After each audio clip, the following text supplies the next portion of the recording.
Today we are making a St. Patrick's Day punch. This punch is fruity, green, and delicious, and it's perfect to serve at your St. Patty's Day parties. My name is Alyena, and welcome to my kitchen. The first thing you are going to need is your pitcher, and this is a fairly large punch. I believe it is around 13 to 14 cups total. So you're going to need a fairly sizable pitcher. And I'm going to add 2 cups of green apple juice to my pitcher. Of course, you can use store-bought juices, but because I have a juicer and I like using everything natural, and I find also freshly juicing your ingredients adds a lot more flavor than just buying it in a carton at the store, and it's healthier. So here is my 2 cups of green apple juice going into my punch. I also have some pineapple juice. I have just 3 cups of pineapple juice.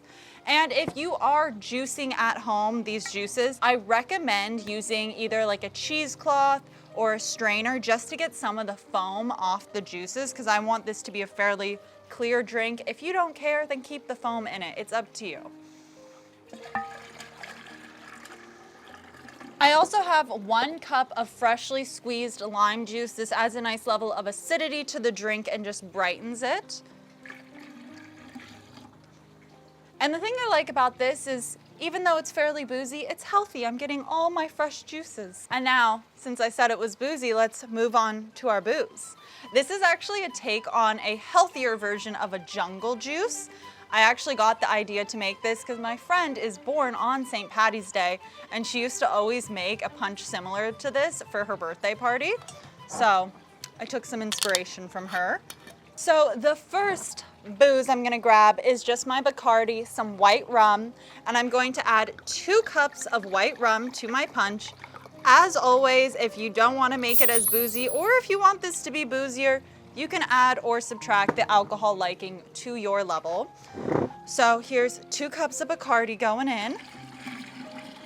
Ooh. And that's the whole thing about jungle juices. It's usually a bunch of different alcohols, light alcohols that you have on hand. So I have 1 cup of vodka going in next. And next we have some more rum, but this time it is a coconut rum. So I'm going to add 1 cup of my Malibu rum to my drink. So here is 1 cup of Malibu rum going in. So here I just have some Madori. This is a Japanese melon musk liqueur. You can find this online. I actually found it over at Bevmo. And I'm just going to add 1/2 cup of my Madori. This also will just add a little bit more of that green color to the punch. And because it's a melon liqueur, it'll work with all the flavors we already have going on. So now let's pour it in. Beautiful. I'm just gonna give this a stir. And I have to say, this is such a pretty green color. I'm pleased with it. Now you can either add lemon lime soda at this point, but I'm not a big soda person, but I do love a little bubbly in my beverage. So I just have a lemon and a lime Lecroix that I'm going to add in. I like using this because it's way less calories and sugar, so it's a little bit healthier. And this is 3 cups total for 2 cans of Lecroix. So if you're going to be using soda instead.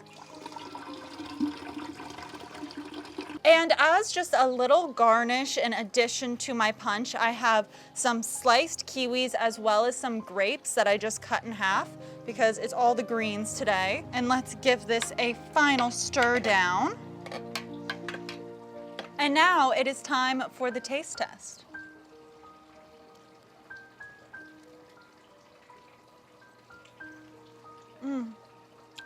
That is so nice. It is not too fruity. It's not too sweet. All the flavors balance perfectly. I definitely can taste the Madori in it. That melon flavor comes through, but I can't taste the booze, which is a little scary, but it is good. So if you would like to see some more of my punch and cocktail recipes or my leprechauns punch, there should be a playlist right here or over here. Thank you so much for watching, and I hope you all have a fun St. Patty's Day. Cheers!